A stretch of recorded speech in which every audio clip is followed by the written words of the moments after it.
మీ పేరు చెప్పండి సార్. నా పేరు శ్రీను. ఓకే. చర్లగూడిపాడు మండలం, గురజాల మండలం, పల్నాడు జిల్లా. ఓకే. మీరు వేసిన విత్తనం పేరేంటండి? 333 భద్రా 333 నిరుపమా సీడ్స్ వారి భద్రా 333. ఓకే, రైట్ అండి. మీరు ఎప్పుడు నాటారంటే సుమారుగా ఇది డేటు?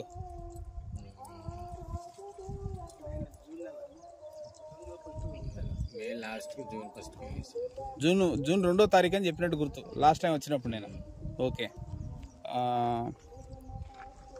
మీకు ఎలా అనిపిస్తుంది ఇది ఈ పత్తి? లేదండి, 333 తెగులకి దేనికైనా తట్టుకొని కొద్ది పర్ల బాగానే ఉందండి. కాయపు కూడా చెట్టు కొమ్మకి 6-7 దాకా ఉన్నాయి.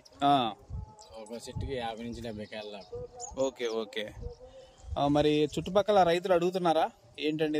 అడుగుతున్నారు. ఓకే, చెప్పండి sir. Bhadra 333 Nirupama seeds sir Bhadra 333 త్వరగా కాపుకి వచ్చిందని చెప్పండి. త్వరగా ఏంటంటే మీకు పక్కన వేసిన వెరైటీలు ఇప్పుడు మీరు పక్కన వేశారు కదా వెరైటీ, అది మీ దానికంటే వారం రోజుల ముందు అది ఇది ఒకేసారి బగులుతుంది. ఇది వారం లేటు, అది ఇది ఒకేసారి బగులుతున్నాయి. కాయలు కూడా దానికంటే ఒక 5 నుంచి 10 కాయలు ఎక్కువ దీంట్లోనే ఉన్నాయి. ప్లస్ క్వాలిటీ కూడా, అంటే చేను చూడండి, మీకు చేను ఆ లీఫ్ కానీ ఆ పచ్చదనం కానీ ఇది బాగుందా లేదా? బాగుందండి. ఏది ఇప్పుడు సుమారుగా మీకు ఎన్ని రోజులు పడ్డాయండి కంటిన్యూగా వర్షాలు? వర్షం ఈ సంవత్సరం కొంచెం ఎక్కువేనండి. 15 రోజులు ఫస్ట్ ఒక వారం పడ్డాయి, మధ్యలో గ్యాప్, మళ్ళీ జల్లులు 15 రోజుల దాకా వర్షాలు. ఓకే. ఎక్కడ తెచ్చారండి విత్తనం? దాచిపల్లి దాచిపల్లి మనీషా సీడ్స్. 1 2 3 4 వర్షాలు సుమారుగా 10 రోజులు గ్యాప్ లేకుండా పడ్డా కూడా మీకు 4 నుంచి 5 కాయలు సెట్ అవుతున్నాయి ఒక్కొక్క దానికి.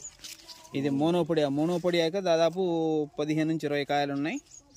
మళ్ళీ చిన్న చిన్న కొమ్మలు ఎక్కువ వస్తున్నాయి, సింపోడియాస్ ఇవి అంటారు. ఈ చిన్న చిన్న కొమ్మలకు కూడా యావరేజ్న 5-6 బోల్స్ సెట్ అయినాయి.